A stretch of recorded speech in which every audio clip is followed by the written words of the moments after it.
All right, let's get this thing rolling. Uh-oh, my mic? Test, test, test. Test, test. In the beginning, God created the heaven and the earth. And the earth was without form and void, and darkness was upon the face of the deep. And the Spirit of God moved upon the face of the waters. There we go. All right. Praise the Lord. Flood here. Yeah, the second flood. And can everybody see that? Hopefully. All right. Well, it is quite a pleasure to be back in Des Moines again. I am in town. I appreciate the hospitality. I'm at the Mission House, and that's a tremendous blessing. Last night I was recording, yesterday I had a table at Bethel University talking to the kids about a creation club and the hydroplate, and had a long conversation with a guy who believed in the old earth.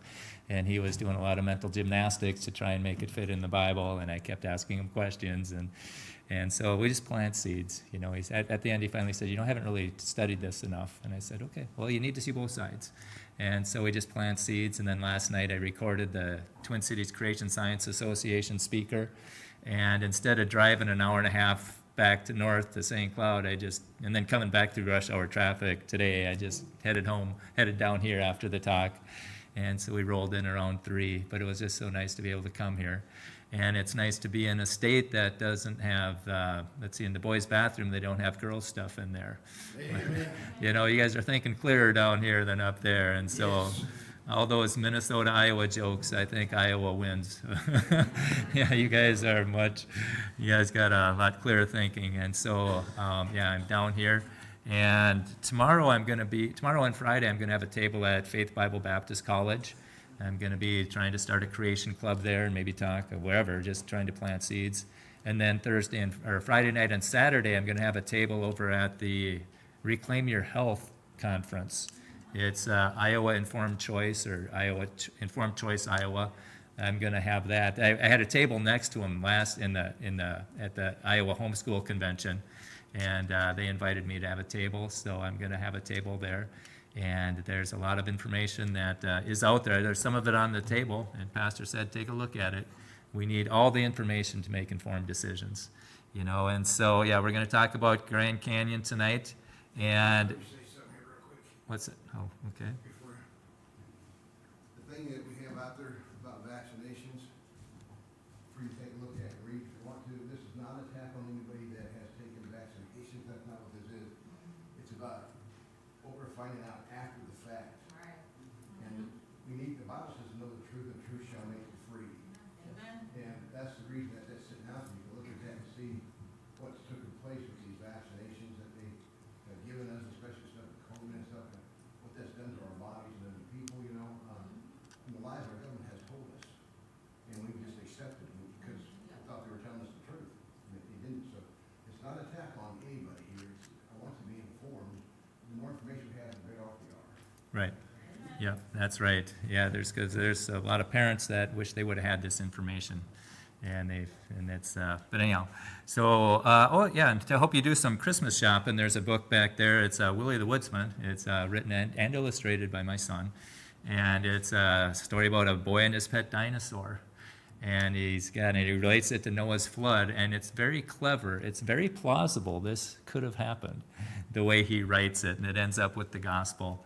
And then he's also got one at Chippy and Chetty Learn to Work. One of them he plays all summer, and the other one prepares all summer, and then the snow flies, and you see which one made the wiser choice. And he also has the gospel there too. So that's a way that you can witness. They're available on Amazon. There's some in the back too. So those are, thank you for a donation of any amount.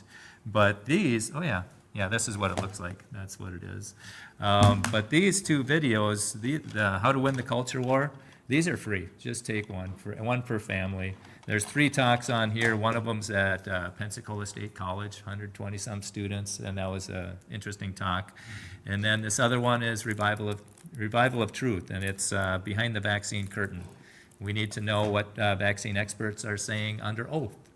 And the guy who asks some questions under oath, he wrote a book, and that book's on the table too. It's called Vaccines, Amen, the Religion of Vaccines. And he just uses government documents, vaccine inserts, and expert testimonies to argue his case. and he's really sharp, really sharp. And then there's other talks that you can see on the Rumble channel, Revival of Truth. I've been censored on YouTube sometimes, so I had to start a Rumble channel. And then I've been busy interviewing people for the Hydroplate Week of Celebration. We're going to celebrate the first week of December. We're going to be playing interviews of people that knew Walt, people that used the Hydroplate, and it's just going to be a big week of everything Hydroplate. And hopefully those books will be available for Christmas. And let's see, oh yeah, Monday night, I debated a paleontologist on the origin of Grand Canyon. And this you can see on my channel. I've got a YouTube channel called Solidify Your Faith. Everybody can grab one of these cards. So you got the YouTube channel and my emails on there if you have any questions. And yeah, and it's also on the Standing for Truth YouTube channel. They have debates like all the time on every topic. And that's what we need. We need to see both sides argue their case. We need to see the strengths and weaknesses of both sides so we can think, and that doesn't happen enough. And again, this is the reason why I'm down at that that Reclaim Your Health conference. I'm going to be have a big poster on this inconvenient study. This was a study that was done 5 years ago at the Henry Ford Hospital, and it showed that the vaccinated were twice as likely to have a chronic disease. And the doctor won't publish it because his bosses don't want him to. If he does, he's going to get fired. And then Senator Ron Johnson had a hearing on it on September 8th at the congressional hearing, and then he submitted it into the public record. And now the Highwire, they made a documentary, so that's called aninconvenientstudy.com. And again, just get all the information to make informed decisions, because there are people that are biased that don't want all the information out there. And the hospital actually sent him a letter saying, we're going to sue you for defamation if you release this video. And he said, I got it all on hidden camera. I'm just telling people what he told me. So it's a very interesting one. That, I think, is the tip of the spear for the avalanche of truth that's coming. I think it's gonna be very interesting. Okay, but now this is why you're here. This is the Grand Canyon. And I went out there finally. I've been hearing about it my whole life, and I went out there because there's a videographer who wants to make a hydroplate documentary. And so we both went out on a trip, and yeah, he took some footage there. And if you're ever interested in doing it, we flew in Thursday on Friday night, flew in Thursday, Friday you're on the rim, Saturday you're on the river, and then Sunday you're flying home. It's through creationtoday.org, otherwise The Starting Point something with Jay Siegert, The Starting Point Mission Ministry at .org or .com, but Jay Siegert, they do a similar trips, and it's really a neat way to do it. You just show up and eat. They take care of the driving, the parking, the tickets, and it's just such an easy way to see it. And we never did this. I guess this is on an Indian reservation. Yeah, pay $120, you can walk out there and look straight down through the glass floor. Anybody ever been to Grand Canyon? Anybody? Okay, there's one of them. You can see it like this. I was talking to an older lady who said, when you do this, the guide said, nose on toes. If you're walking, look where you're stepping. You don't want to trip. If you want to look around, stop, and then look around. He says, this is not where you want to trip. And this one, I just can't even imagine getting on a mule doing that. And Helmut Welke was telling me about the guy who raises these mules, and he had an old mule that he brought down with another mule, and they camped, and he woke up in the morning, and the old mule was dead. And if you bring it in, you got to get it out. And it cost him $4,000 of helicopter trips to get it out. Yeah. And then this is another way too. We were on the river, but we didn't do that part of the river. We went upstream instead of downstream. So today we're going to take a look at some facts about Grand Canyon, look at some of the questions that you need to ask about it, and then how government tries to answer them and they can't, and then the real answers, and then a summary. So here we go with the facts. The fact is Grand Canyon exists. Been there, done that, I've seen that. And there's two interpretations. One is the government's interpretation. They'd say, hey, it was formed slowly with a little water and a lot of time. And then there's the hydroplate conclusion that says, no. It was quickly with lots of water and a little time. And what you have to watch out for is the government likes to erase the line between the facts and their conclusion. And this is I had a science book that I had. Fact is a verifiable piece of information, whereas a conclusion is a judgment based upon the facts. And the news media often mix the facts with conclusions without indicating which is which. Well, guess what? The science books do that too, especially when they say millions or billions of years. And this is the government's website. This is National Park System, and this is, notice if you can see the facts and the conclusion. It says the park The park is dominated by the spectacular Grand Canyon, twisting 1 mile deep and 277-mile long gorge, formed during some 6 million years of geological activity and erosion by the Colorado River. You see that? The fact is that the canyon exists. It's 1 mile deep, 277 miles long. That's a fact. That's verifiable. Okay, but then they just go on and says it was formed some 6 million years with erosion. Okay, that's their conclusion. And they did it in the same sentence. They don't separate one for the other. So you have to do this on your own because they're not going to do it for you. And it says that the story of how Grand Canyon came to be, the story begins about 2 billion years ago. So this is a story, just like this science textbook at St. Cloud State. The origin of the geosphere is the story of the birth of our planet. The story begins in an immense cloud. So this is a story. If you miss that part of the website or that part of the textbook, you think you're being taught science. No, you're being taught a story, this imagination. And it's real similar to a fairy tale. Once upon a time, that river cut that canyon. And this isn't science. And I'm paying for this textbook definition. National Academy of Sciences defines science as the use of evidence to construct testable explanations and predictions of natural phenomena. So science has to be testable. If it's not testable, it's not science. So we need to start asking questions about Grand Canyon. The first question is, hey, how does the river flow uphill to cut the canyon? Because it flows into the canyon at 3,100 feet above sea level, and it flows out at 1,200 feet. And then in the middle, it rises a mile above the river. So did that river flow uphill for millions of years to start cutting that canyon to get it down to where it is today? That's no way, no way. And if the river cut the canyon, what cut the side canyons? They're just as deep and they don't got a river. And why are the northern ones bigger than the southern ones? And then why didn't the river flow around the Kaibab Plateau? That green thing, that's the Kaibab Plateau that rises up. Why didn't it? It should have flown around it, but it flows right through it. And how does a little river cut a canyon 10 miles wide? You know, if that's the case, why don't we have these canyons everywhere on Earth? I mean, the river's been flowing that long everywhere else. And why did the river cut down into the hard crystalline rock of the inner gorge instead of getting wider into the softer sedimentary rock? It should have got wider, but it didn't. And what force removes 800 cubic miles from the Grand Canyon? And before you do that, you got to remove 2,000 cubic miles of sediment above the Grand Canyon to begin doing that. And before you do that, you got to remove 133,000 cubic miles from the Great Staircase. And my interpretation of this is that blue box, all that sediment, you notice that arrow on the left? That's the Kaibab limestone. That's what you stand on the Grand Canyon. And notice a mile of sediment above that. All that stuff had to get removed. And I think that blue box, all that stuff up there got removed with tsunamis after the flood. The big waves just came and sheet eroded that. The stuff in the black box, I think, that got eroded from two lakes that drained. That's from Echo Cliffs to the Grand Canyon. And how does Red Butte form? It's got 1,000 feet of Mesozoic sediment that's kind of crumbly, and then there's volcanic rock on top. You know, and I asked that to the paleontologist on Monday. He goes, well, that just happens. You know, they got all these just so stories. Well, that just happens. Well, that's not telling me how it happened. And then how does a 5 to 10 ton rock get raised into sedimentary layer of rock? It got formed down here and it got moved up there. That's a tough one. And how did the funnel form? And I asked him about that. It's 12 miles wide, 18 miles long. And he says, oh, those are everywhere. And I said, no, they're not. He goes, oh, yeah, the Mississippi has one. No, they don't. That funnel's 2,000 feet high on the edges. This is very unique. And then, well, how about this pothole?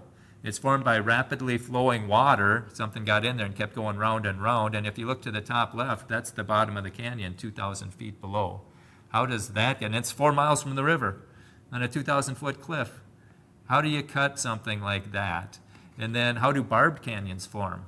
Those are the red canyons. They're flowing to the northwest.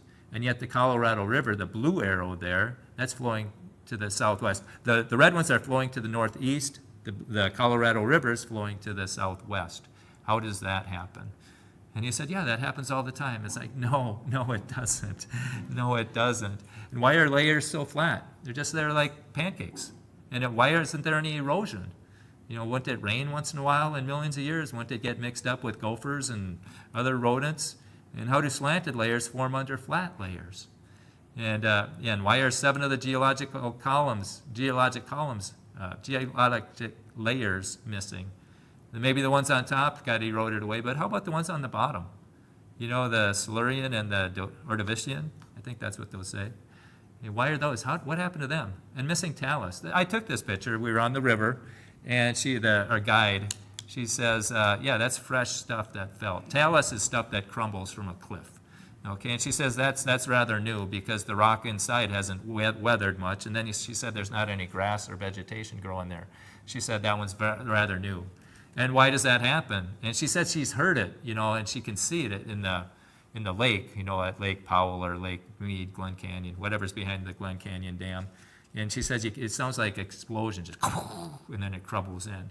Because it rains and it snows and it freezes there and it gets in the cracks and it expands and then eventually it gives way. And there's not millions of years of talus there. And then what force raises a plateau a mile high? And that's the key to Grand Canyon.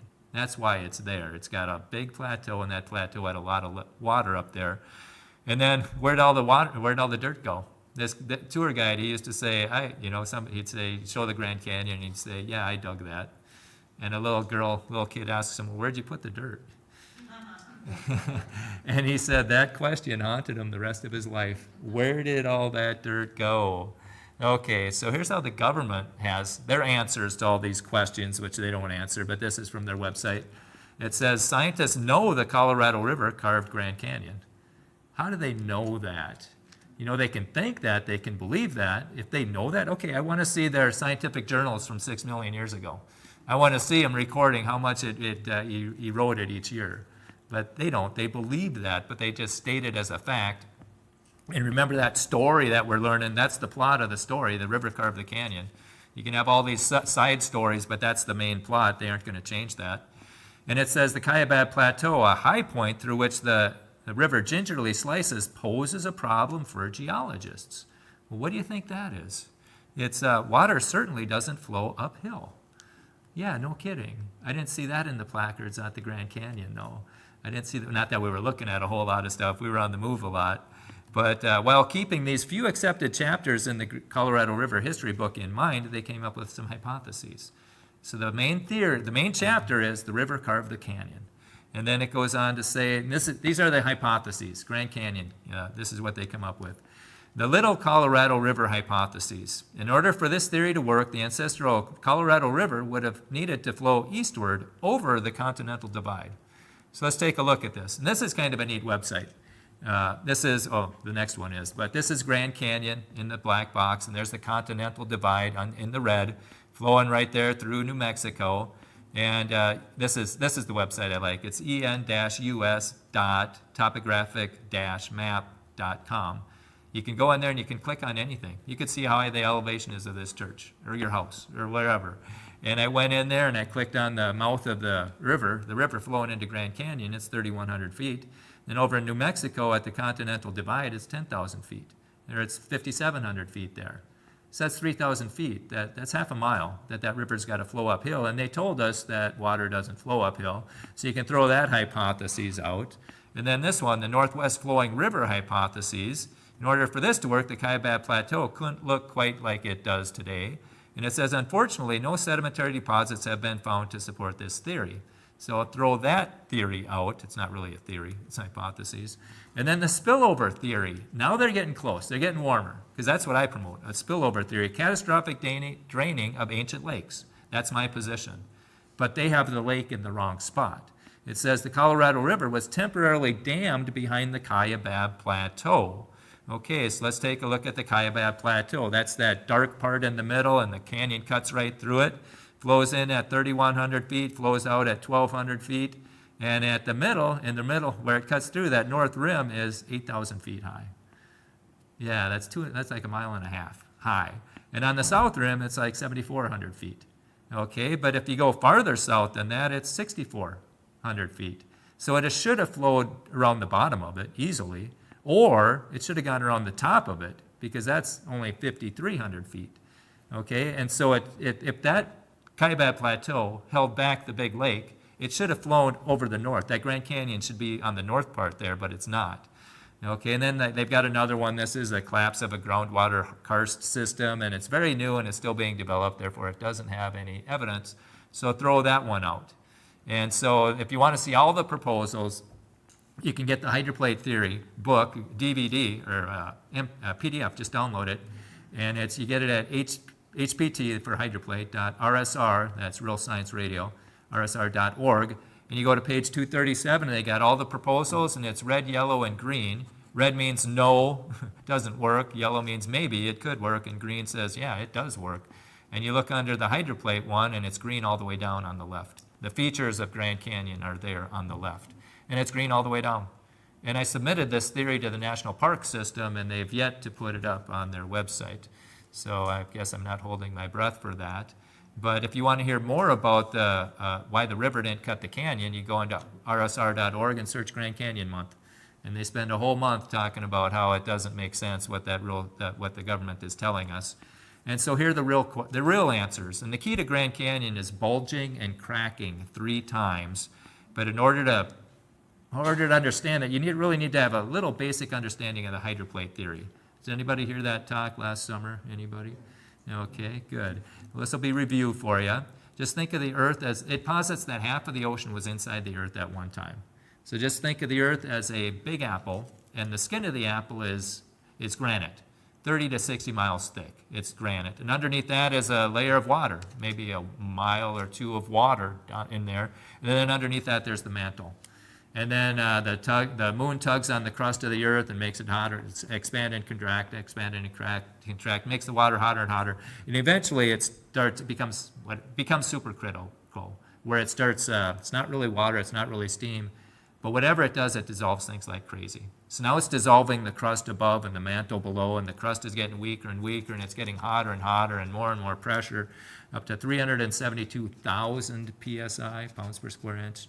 That's a lot of pressure on that water, and then eventually the crust gets so weak that it just explodes out of there. It cracks the Earth, cracks the crust of the Earth, and that crack goes in 2 directions all the way around the Earth and comes back together like a seam on the baseball. So now you got these cliffs that are going all around the world, and they're crumbling into this high velocity water coming out of there, and it's eroding. That's where we get the sediment for the sedimentary rock. And it's eroding, and those cliffs get wider and wider and wider, and pretty soon there's nothing pushing down on the mantle, and it bulges. Okay, and then the continents start sliding.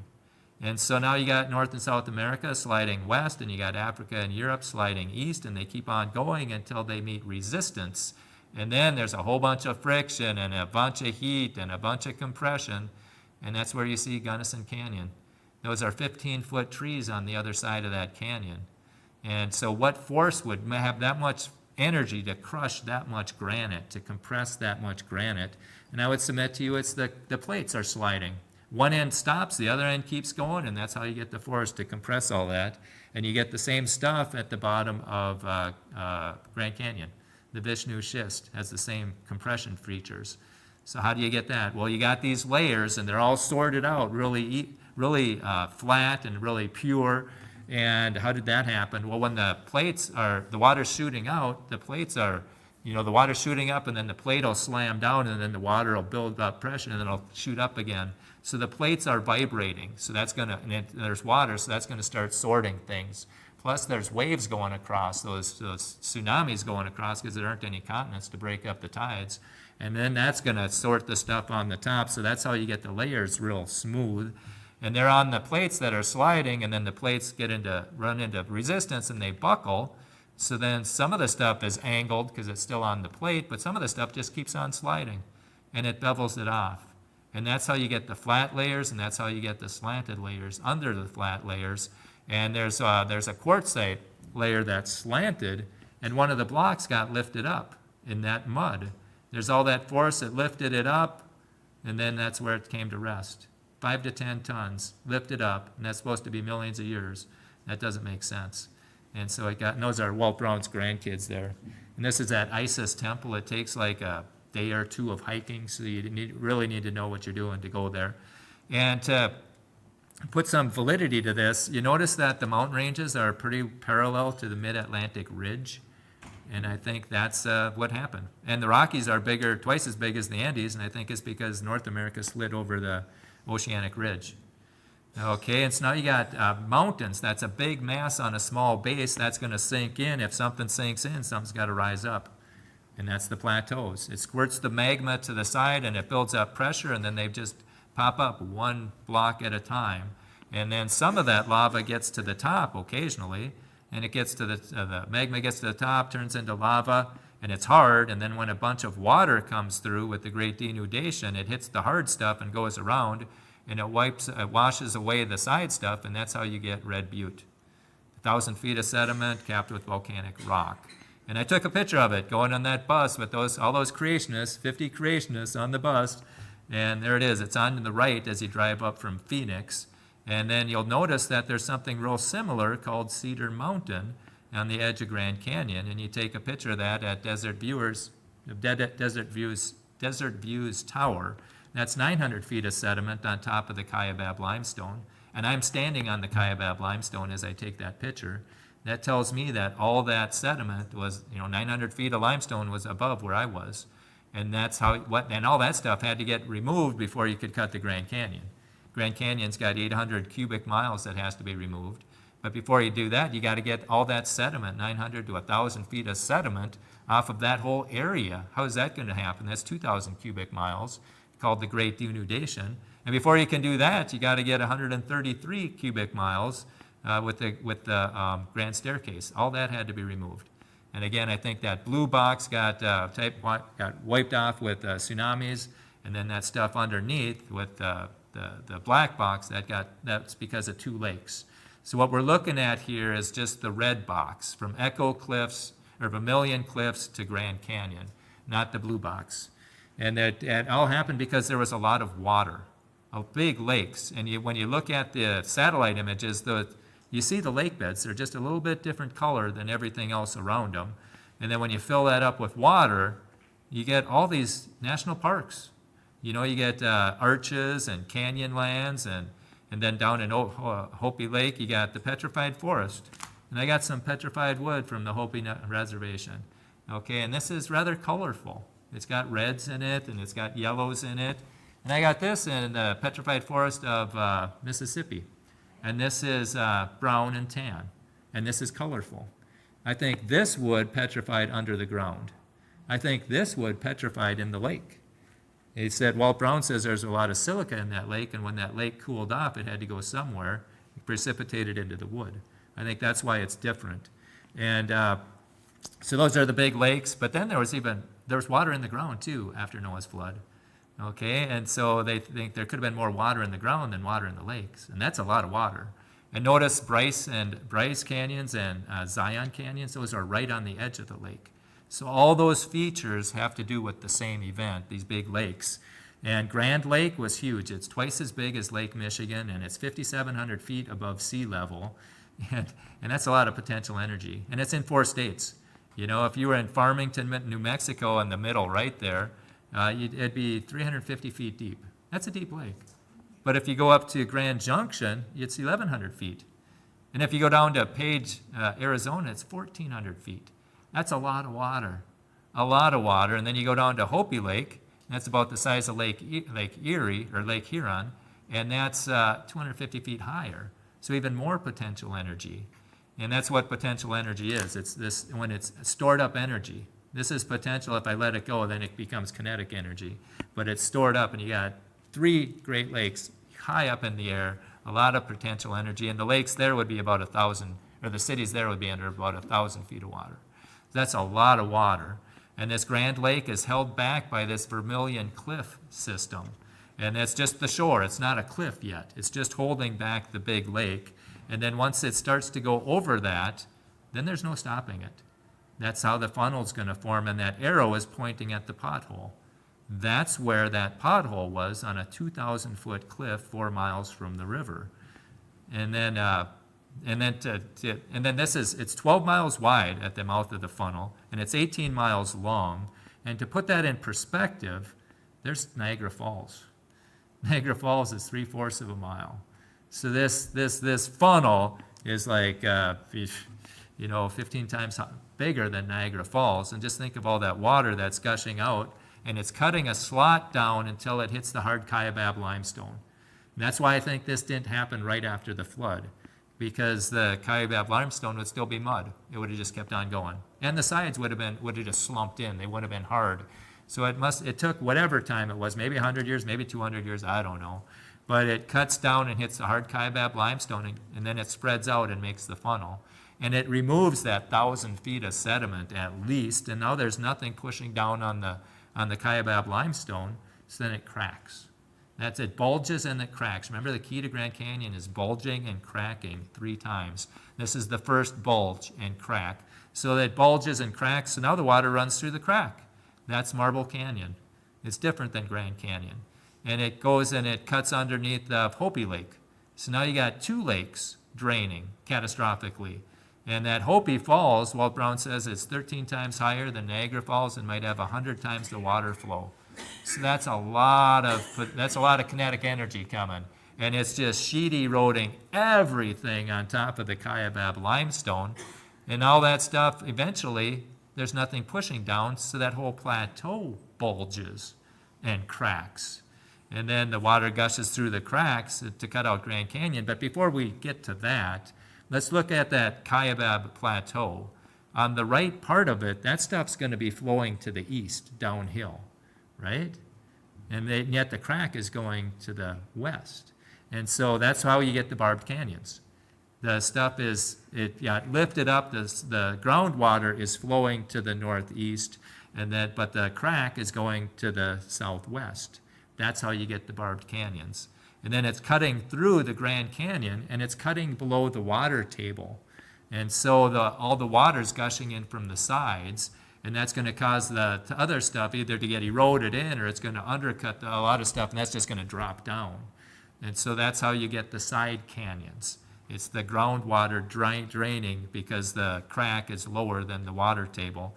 And that's why you get the side canyons, and that's why they're longer to the north than to the south, because the north rose higher. The north was at 8,000 feet, and the south was at like 7,400 feet. So there was more water to drain. That's why the canyons are longer to the north. Okay, now we're looking at the Grand Canyon being cut. Okay, all that water, it bulged, it's cutting through there, it gets down to the hard granite, and it should have got wider. That's what should have happened, according to their theories, but it didn't. And why didn't it? Well, it's because there wasn't it moved all 800 cubic miles, there wasn't anything pushing down on the basement rock. So the basement rock bulges and cracks, and that's how you get the inner gorge. That's how you get this 46-mile-long river through that hard stuff when it should have gotten wide. And it's right at the it's right in the middle of Inner Gorge. That's where the bulge and the crack was. And then where'd all the water go? It just went all the way down to the Gulf of California, probably 100 miles wide on each side. It was just a huge flow. And what they find is, and Walt Brown says this, if you're driving, let's see, I think which way, you'd be driving there, and if you look down in the gullies, you can see it. You can see these big boulders in the gullies. And he says 100 or 200 miles to the east and west of the Colorado River, south of Lake Mead, you see big rounded boulders, which means that was a powerful flow.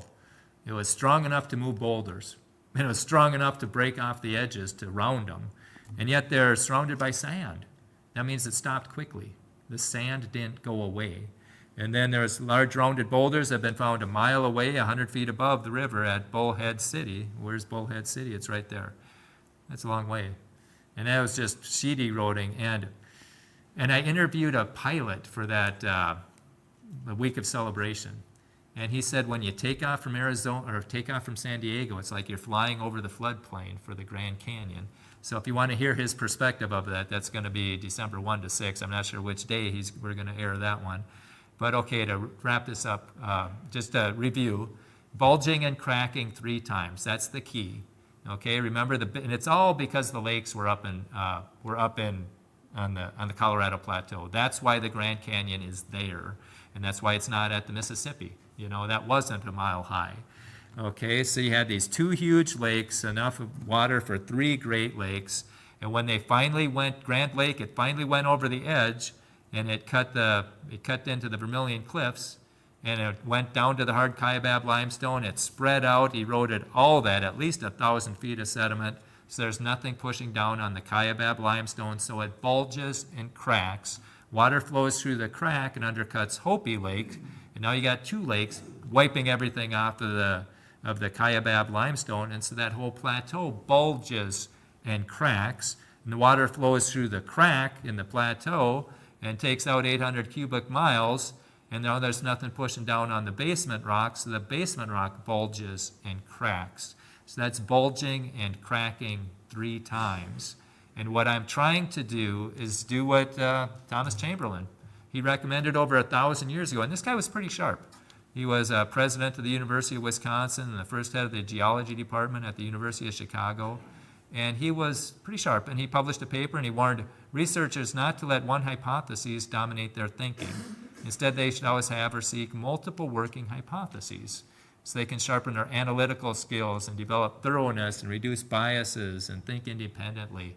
You know, develop critical thinking skills, which is needed. You know, there's a drastic need for critical thinking. Otherwise, people just simply memorize and conform. And I made a lot of them at St. Cloud State. They know what to think, but they don't know how to think. And when I meet someone who can think, it's like, man, where'd you go to school? And typically, I was homeschooled. But you need to see both theories and think. And they aren't doing it in our government schools, museums, or media. So I'm calling to the creation organizations to set the example, because there's flood models in the museum. Those are catastrophic plate tectonic models. Okay, that's just a secular model sped up.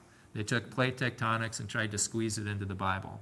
Just like theistic evolutionists, they take a secular model of evolution and slap a cross on it and try and squeeze it in the Bible. And that we shouldn't do that. We should start with the Bible. Okay, so you've got these, they've got their model, and I'm saying put up another model, put up the hydroplate model. Put up both models so people can think.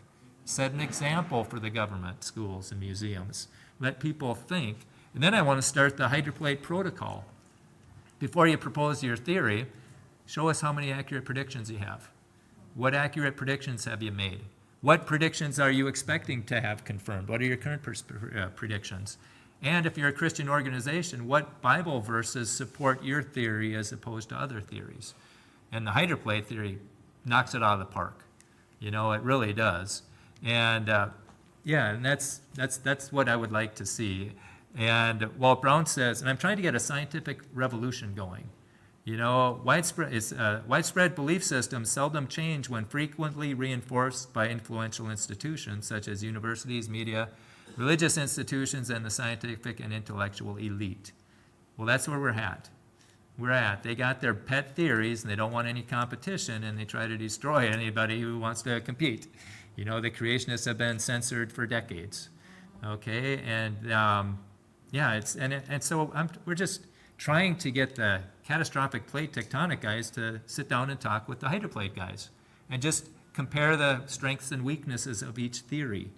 And we can't get them to sit down. And it's unfortunate because there's some bad blood between each side, and it's enough blame to go around for both sides. I wish we would just focus on the theory. You know, let's just look at science. And then he goes, and he says, and then Walt says, when a vast number of people realize that they've been misled, an intellectual revolution begins.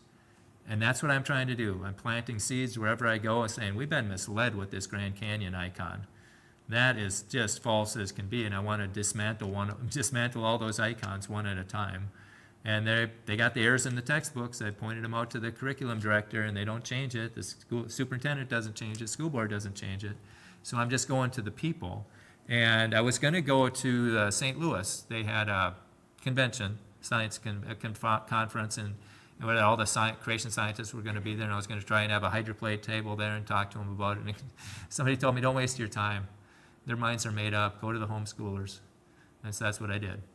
I went up to Duluth in Minnesota. I went to here in Des Moines, and I just registered for next year. So I'll be back. Well, I don't know if I'll be back here, but I'll be back there. It depends how much your pastor likes me. So put a good word in for me. But yeah, that's where the battle is. We want people to think critically, and I think there should be a race right now. Which creation organization is going to allow people to think about flood models? That's going to be a big feather in their hat as history looks back on them. Instead of just pounding one dogma all the time, they should allow both perspectives. And so there should be a race. They can't be the first one to get the hydroplate in the museum because Broken Bow, Nebraska, in their Boneyards Museum, they've got the hydroplate theory. So they've got the feather in their hat there, and it's just going to see who's going to be second. But what I'd really like to see is both models. Give us both models, show us their accurate predictions, show us their biblical support, and then show us their model. Which museum is going to do that first? And I got my ideas. Of all of them, I would guess ICR. You know, Dr. Randy Galuza, I have so much respect for him. You know, when he took over, he wrote a letter out to everybody. He said, you know, I've been advised to promote the ICR brand. He says, I'm not going to do that. I'm going to promote creation. And then he went through and he thanked all these creation, small ones, organizations, and Walt Brown's was one of them. And that was a small crack in the censorship. And then he had hydroplate guys come in to present for 4 hours to his scientists. He said, I want my scientists to know what the theories are. And I don't want to know what people say about the hydroplate people. I want to hear what the hydroplate people have to say. And that's how science should be. Just get these ideas out there. And down at the bottom here, it says, observers of this revolution should know which side avoids a rational scientific debate. Well, it's the catastrophic plate tectonic guys. They aren't stepping up to the plate. You know, we were trying to get it on Standing for Truth, you know, have this roundtable discussion, not even a debate. Let's just talk about each theory, you know, and they didn't show up, or they wouldn't do it. So we had a hydroplate seminar instead, you know. And then one of the organizations, the head leader, and I really like him. It's really too bad what's going on, but I really, you know, Jay Siegert, I have a lot of respect for him, a lot of respect. He wants to, you know, I want to learn about these theories, you know, and but he said he's getting resistance. There's people that don't want it to happen. And one of the experts, they wanted to have pre-approved questions for this. It's like, what? You're the expert. You should be able to answer any question any time. There shouldn't be pre-approved anything. Let's just talk about it. So the hydroplate people are willing to step up and just discuss it. You know, we could be wrong on some areas. Probably we are. But with all the accurate predictions, I think the framework is right. And if the framework is right, we should start implementing it.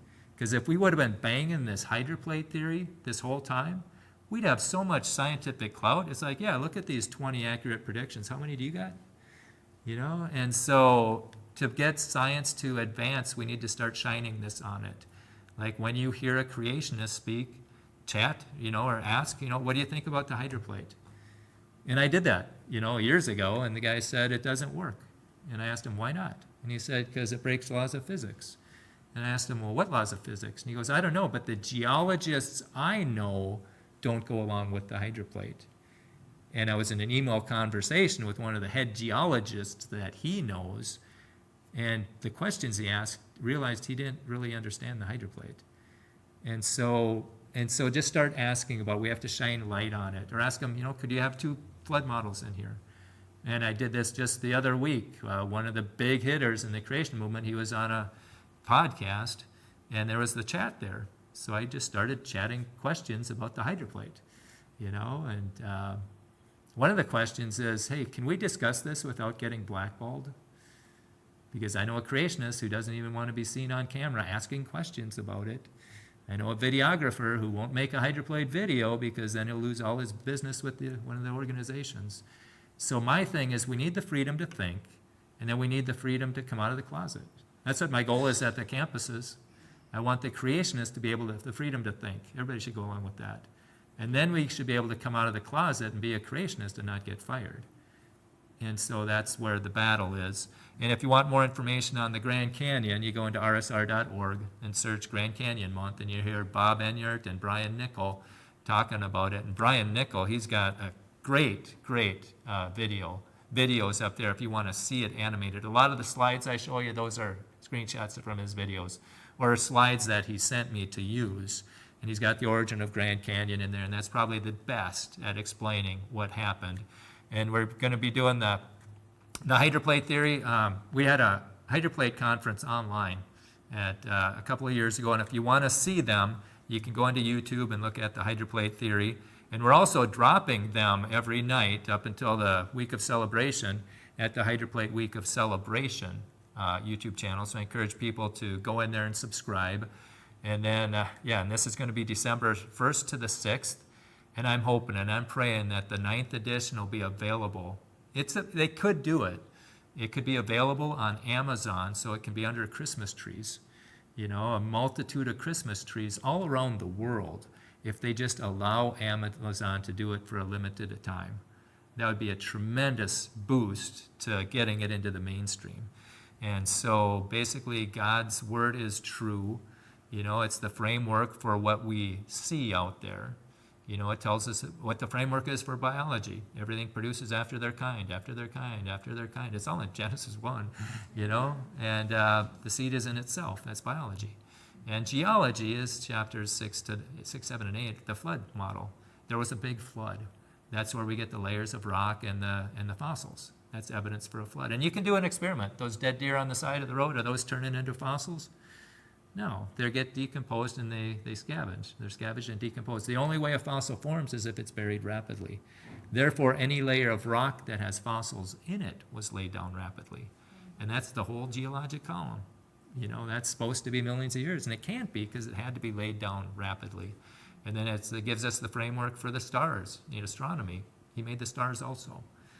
We aren't going to see infant stars. And that's what Bob Enyart said when they were predicting stuff with the Hubble telescope. You know, it's like they were predicting to see the infant stars, and he says, no, you're just going to see normal galaxies. And Bob was right. Okay, and we're right again and again. And then anthropology, where did man come from, and these languages and the people groups, that's the Tower of Babel.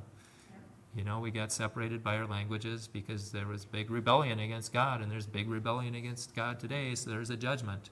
You know, God judged sin with that Noah's flood, and he's going to judge it again. So we need to be about the Father's business, trying to get as many people in the lifeboat before the judgment comes. And you got a great pastor to lead you. So thank you so much.